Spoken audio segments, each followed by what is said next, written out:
بالکل منہ کے اندر باندھ رہا ہے. وہ حنین کیا تھا کہ تو اس سے بڑا آسان بن. اللہ تعالیٰ لاؤڈ اسپیکر کو حنین سے نجات دے. نماز میں بھی سیٹیاں، تقریر میں بھی سیٹیاں. 8 سال ہو گئے، انسانیت نہیں آئی.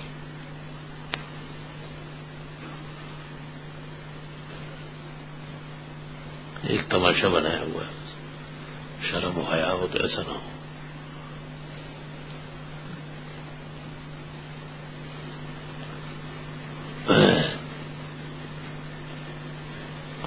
بسم اللہ الرحمن الرحیم. جو آگے پڑھ رہے ہیں وہ نمازیوں کا خیال رکھیں. بدعتی جب حج پر جاتے ہیں تو ان کے فرشتے لبے کا کیا جواب ملتا ہے؟ کتاب کا نام اور صفحہ نمبر بتائیں. الدرر المنتصرہ فی الاحادیث الالسنہ المشتہرہ. تو اور بدعتی دونوں مل کے بھی کتاب کا نام نہیں لکھ سکتے. لبیک لا لبیک ولا سعدیک بل حجک مردود علیک. صرف بدعتی نہیں، حرام خور جو حرام مال سے حج کرتا اس کے لیے بھی یہی صدا ہے. اور وہ جو پراپیگنڈے کرتے بلاوا آ گیا، بلاوا آ گیا، یہ اپنی طرف سے باتیں بنائی. ابو جہل ہر سال حج کرتا تھا تو وہ بلاوا آیا ہوا تھا اس کا، جو پیغمبر کا ذریعہ بدی دشمن تھا. بلائے والی باتیں سب فضولیات ہیں. وضو کے بعد کی دعا شہادت کی انگلی اٹھا کر پڑھنے چاہیے. نہیں، شہادت کی انگلی اٹھانے کی ضرورت نہیں، بغیر انگلی اٹھائے. ہمارے عزیز کہتے ہیں کسی فرقے کو برا نہ کہو، اس لیے کہ وہ ایک حدیث بیان کرتے ہیں کہ حضرت نے ایک منافق کی نماز جنازہ پڑھائی اور اپنا لعاب دہن اس منافق کے منہ میں ڈالا.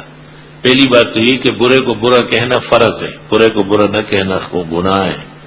قرآن کریم میں ہے قل یا ایھا الکافرون، آپ فرما دیجئے کہ کافر ہو. اور قرآن کریم میں ہے انما المشرکون نجس، مشرک لوگ گندے اور پلیدے. تو تم اس آیت کا کیا ترجمہ کرو کہ مشرک لوگ بہت اچھے ہیں؟ تم مسلمان رہو گے پھر؟ اور جو حدیث کا حوالہ دیا ہے اس پر قرآن کریم سورۃ توبہ کے اندر آیات نازل ہوئی. حق تعالیٰ نے پیغمبر کو کہا ہے لا تقم فیہ ابدا ولا تصلی علی قبرہ. نہ تو ان کی مسجد میں نماز پڑھے اور نہ آئندہ کبھی ان کا جنازہ پڑھا ہے. یہ منع فرمایا گیا ہے. جمعے سے پہلے آپ کے بہنجوے سے بے شمار افراد کی اصلاح و عقائد کی درستگی ہوتی ہے. خدا کرے یہ فیض اس طرح جاری و ساری ہو. معلوم یہ کرنا کیا یہ شخص کسی اہل اللہ کی بیعت ضروری ہے ایک عام مسلمان کے لیے. بزرگان دین سے تعلق اور محبت ضروری ہے. بزرگان دین کی باتوں پر عمل کرنا ضروری ہے. کسی رسمی پیر سے باقاعدہ بیعت ہونا کوئی ضروری نہیں ہے. دیوبندیوں کے اصل الاصل فقی الہند اور محدث الہند اور ان کی پیری مریدی کا وہ سب سے بڑا مرجع و ماوا حضرت مولانا رشید احمد گنگوئی فتاوی رشیدیہ میں لکھتے ہیں بیعت ہونا مستحب ہے، یعنی فائدہ مند ہے. مستحب کے ترک پہ گناہ نہیں ہوتا ہے. اس زمانے کے پیروں سے بچنے میں عافیت ہے. التجار هم الفجار. ہمارے رشتہ دار جب بھی ہم سے ملتے ہیں تو وہ دو گھرانوں کے درمیان جھگڑا کروا دیتے ہیں. ان کی نظر سے ہمیشہ ہمارے گھر میں تنگی ہو جاتی ہے اور سب گھر والے بھی اس رشتہ دار کو ذرا امریکہ اور برطانیہ کی طرف متوجہ کرو. اس کے پاس ایسے میزائل اور ایٹم بم ہیں اور استعمال نہیں کر رہا ہے. صرف آپ کے گھونسلے کو گرانے والے ہیں. یہ صرف آپ کے خیالات اوہام کمزور ایمان کے برے نتائج. بے شک نظر لگتی ہے بخاری میں العین و حق، لیکن ایسا نہیں جیسا تم نے لکھا ہے. اگر ایسا کوئی خفیہ ایٹم موجود ہو تو ان کا پر سچ مچ مقام پر استعمال کیا جائے. باجماعت نماز ادا کرنا فرض ہے یا سنت موقدہ ہے واجب کے حکم میں. اذان میں بیجا آ کرنا اور اذان کو لمبا کرنا وضاحت فرمایا. آ تو نہیں کرنا چاہیے ہوتا. آپ بیمار ہوں گے تو کر رہے ہوں گے کیونکہ آ تو بیمار کرتا ہے. باقی مؤذنین کو کلمات پر کنٹرول نہیں ہے، یہ کوئی شک نہیں اس میں. مثلا الصلاۃ خیر من النوم میں الصلاۃ کھینچنا چاہیے نا، وہ جتنا کھینچے لیکن خیر نہیں کہہ سکتے، وہ خیر کھینچ رہا ہے.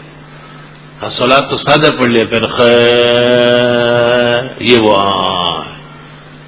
اب یہ تو مشق ہے پوری. قاری صاحب کا فرض ہے کہ شاگردوں کو اذان سکھا دے. باقی اذان سادے طریقے سے نہیں ہے جیسے بعض بزرگان دین کا خیال ہے، بلکہ اذان میں تمدید سنت ہے. ابو داؤد میں ہے کہ حضرت بلال کو جو آپ نے اذان سکھائی تو فرمایا مد بہا صوتک، جب اذان دینے لگے تو آواز کھینچ کھینچ کے دے. اللہ اکبر، لفظ اللہ کہہ سکتے ہیں، لیکن اگر اکبر کہہ دیا اللہ اکبر تو کلمہ عربیہ فاسد ہو گیا. کھینچتانی کے مقامات جاننا ضروری ہے.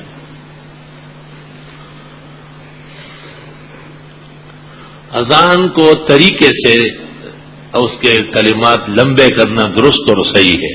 فتح القدیر شرح ہدایہ میں ہے وَمَدُّ لام اللہ ثواب، لفظ اللہ اکبر کا لفظ اللہ کو کھینچنا یہ درست ہے.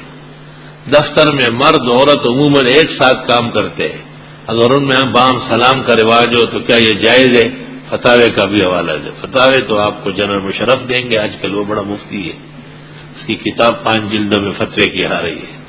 باقی یہ تو ایک غیرتی مسلمان جو مسلمانوں کے ہاں پیدا ہوا ہے اس کو سب پتہ ہے کہ اجنبی عورتوں سے میل ملاپ منع ہے.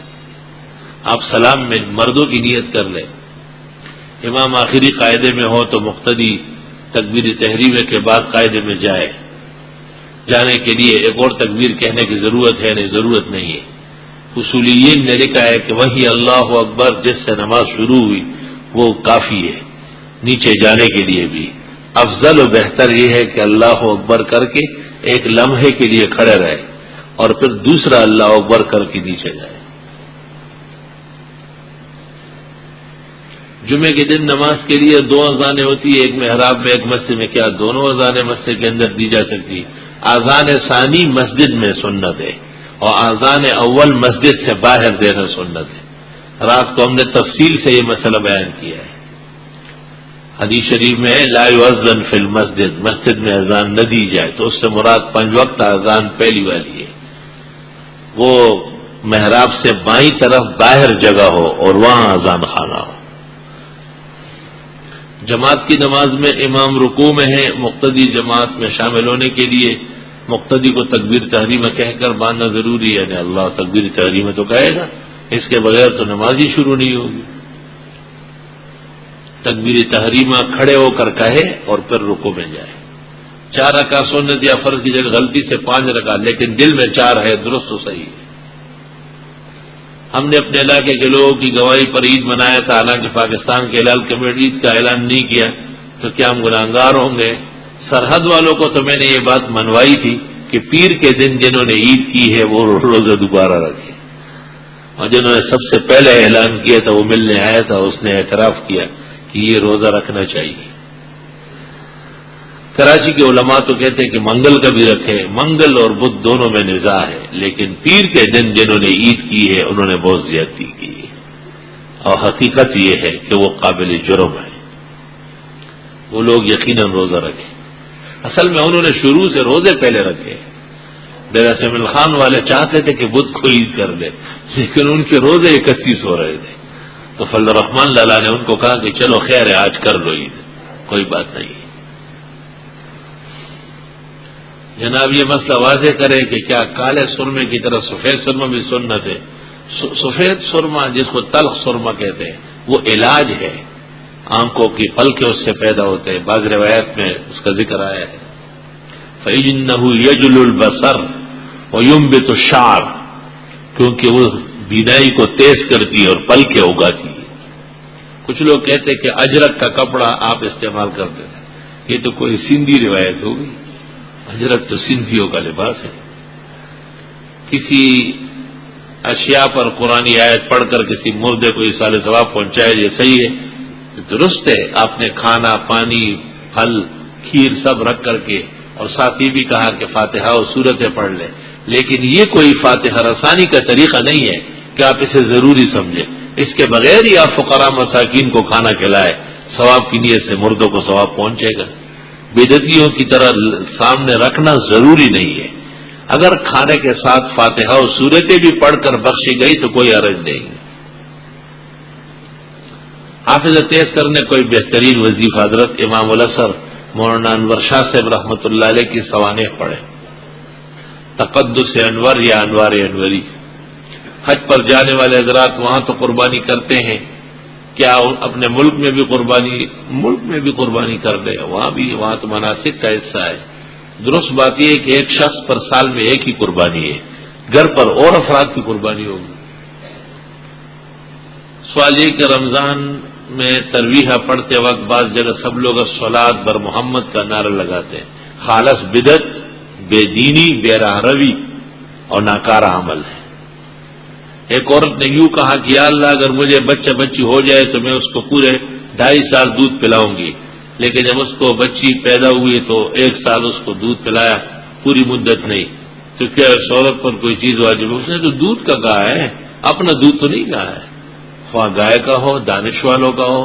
اس نے کہا یا اللہ میں اس کو دودھ پلاؤں گی، تو دودھ تو وہیں پلا رہی اور کون پلائے گا؟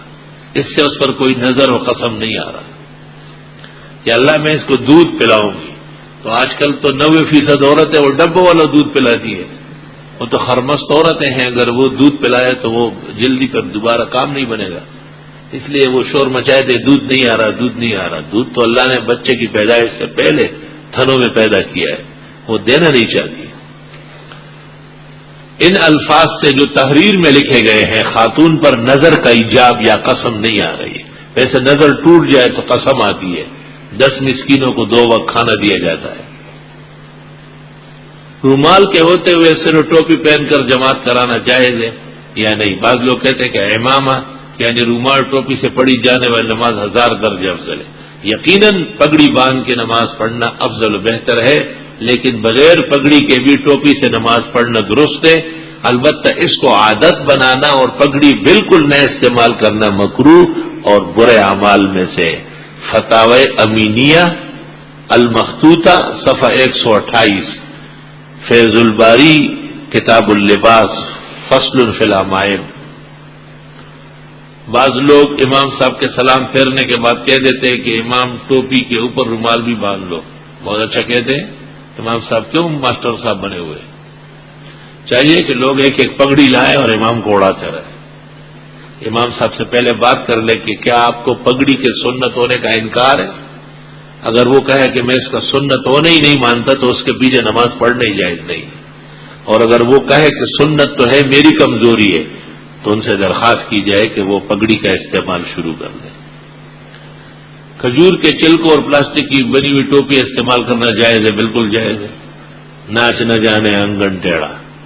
کھجور کے تمہیں اس سے کیا بات ہے؟ کھجور کے چھلکوں اور پلاسٹک کی تو جو پہنتا ہے وہ ریشمی ہوگی کیا؟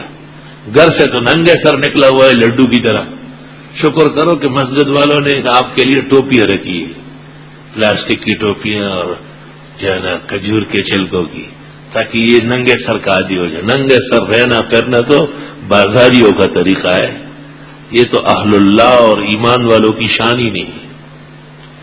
ننگے سر نماز پڑھنے سے مسجد کی ٹوپی سے نماز پڑھنا لاکھ درجے افضل ہے. بڑے یا چھوٹے جانور کی کھیری حرام ہے. اگر کسی نے کیوں بھائی جانور کی کھیری حرام نہیں ہے، جانور کے کپورے حرام ہے. حمار نسل کہاں کے کہاں لگا دیا. کھیری تو حلال طیب بہترین چیز ہے، کھیری نہیں ہے، کھیری حلال ہے، چھوٹا جانور ہو یا بڑا جانور ہو. البتہ 7 چیزیں ہر حلال جانور میں حرام ہے، ان میں کپورے خوشی یہ سب آتے ہیں، غدے ودے. اگر کسی نے کسی مہمان کو کھیری کھلا دی، لے کھیری تو بہت بہترین گوشت ہے، اس کے پیچھے کیوں پڑ گئے؟ کل لکھ دو گے کہ مرغی کھانا حرام ہے. زکوٰۃ کے پیسوں اور روپے سے کسی طالب علم کو کپڑے کتابیں لے کر دینا جائز اور درست ہے.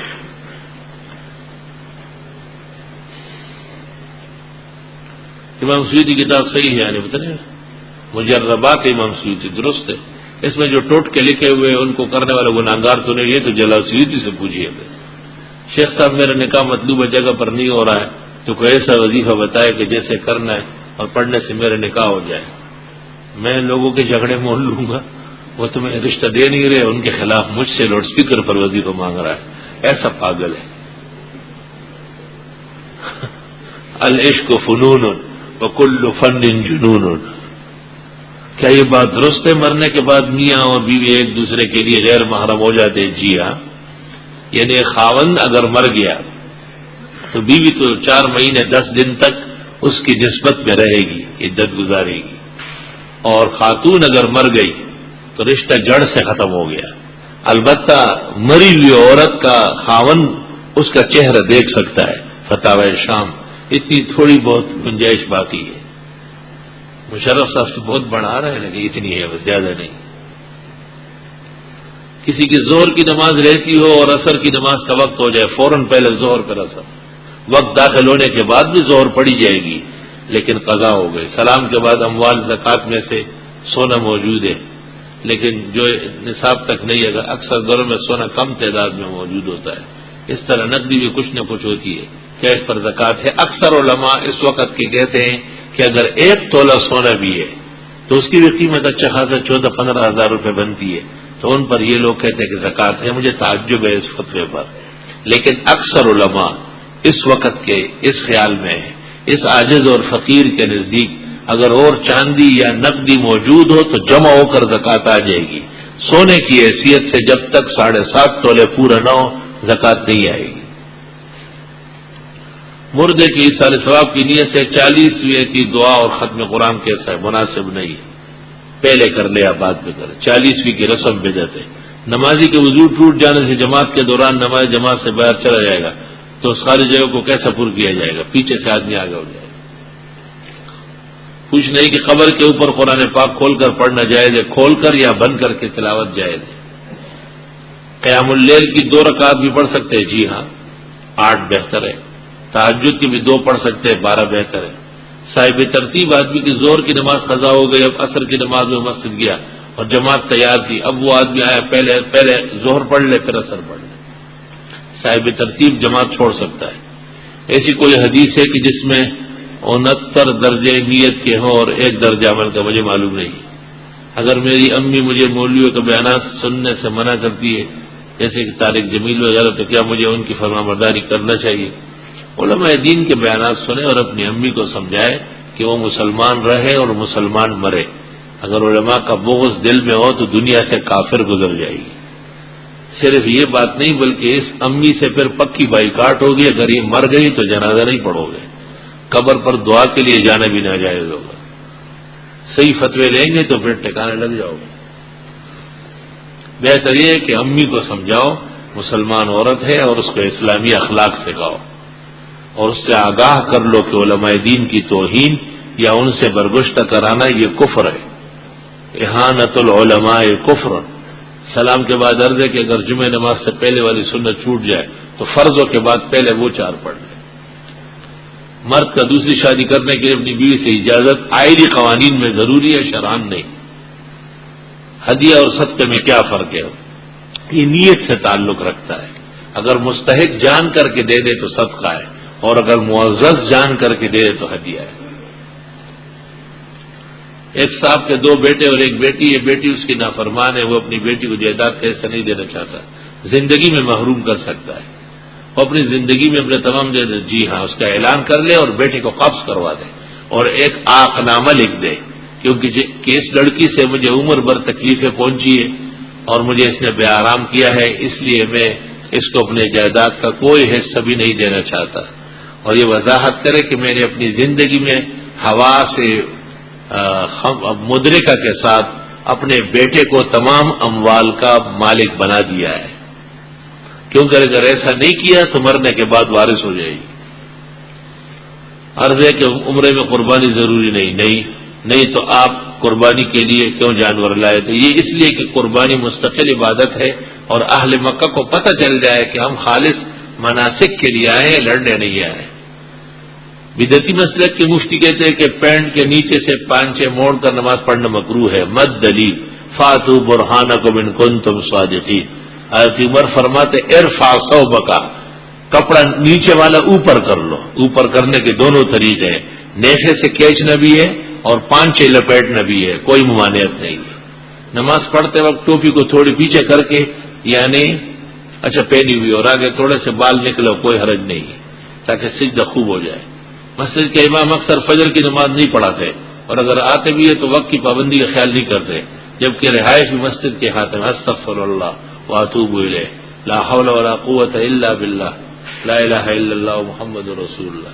ایسا زمانہ بھی آیا کہ مسجد کے اندر رہتا ہوا امام وہ بدعمل ہے اور فجر جیسی نماز کا تارک ہے. اگر اس کا کوئی شرعی بشری عذر نہیں ہے تو اس کے پیچھے ظہر کی نماز پڑھنا حرام ناجائز. اس کو فجر کے بعد ظہر تک وہاں سے باہر نکالنا ضروری ہے. رمضان میں روزے کی حالت مجھے 2-3 دن سخت بخار تھا، یعنی دوپہر کو بے حد تیز ہو جاتا تھا، تو ایک دن دوپہر کو سخت بیماری کی حالت میں نے روزہ افطار کر لیا. پانی دوا وغیرہ کھائی، مزید کھانا نہیں کھایا. اس روزے کی مجھ پر صرف قضا ہے، کوئی کفارہ نہیں، قضا ہی ہے. نماز میں ذہن کا منتشر ہونا، بہت نوافل پڑھو، تلاوت کرو، ذہن مجتمع ہو جائے. میرے والد وہی بیمار ہے، اللہ صحت و شفا دے. اچھا جی، خیر و برکت اور رشتہ داروں کے حسد نظر سے بچنے کے لیے سورہ قلم کے آخر پڑھو، فاللہ خیر الحافظہ پڑھو. میری والدہ کی طبیعت اللہ صحت و شفا دے. حافظ شبیر صاحب کا آج دل کا آپریشن ہے، آپ سے دعا کے لیے اللہ صحت و زندگی عطا فرمائے. الحمدللہ رب العالمین، نستغفرک اللہم ونسألک السلام والعافیہ. لا الہ الا اللہ وحدہ لا شریک لہ، لہ الملک ولہ الحمد وعلی کل شیء قدیر. ربنا آتنا فی الدنیا حسنہ وفی الآخرۃ حسنہ وقنا عذاب النار. جن حضرات کے کمزور اعمال کا شکوہ کیا گیا، اللہ انہیں بہترین اعمال نصیب فرمائے. علماء اور بزرگان دین، طلباء و مجاہدین اور عام مسلمین کو اللہ دین کا پابند بنائے، اور ہمیں اللہ صبح و شام ہر آن ہر گھڑی کامل و اکمل دین نصیب فرمائے. اغیار اور ان کے برے آثار سے ہماری حفاظت فرمائے. جن بیماروں کا تذکرہ ہوا ہے اللہ ان کو صحت و شفا دے. ان پریشان حالوں کا ذکر کیا گیا ہے اللہ ان کی دستگیری و امداد فرمائے. حق تعالی دعائیں قبول فرمائے، مراد عطا فرمائے، مشکلات حل فرمائے، پریشانی رفع دفع فرمائے. صلی اللہ تعالی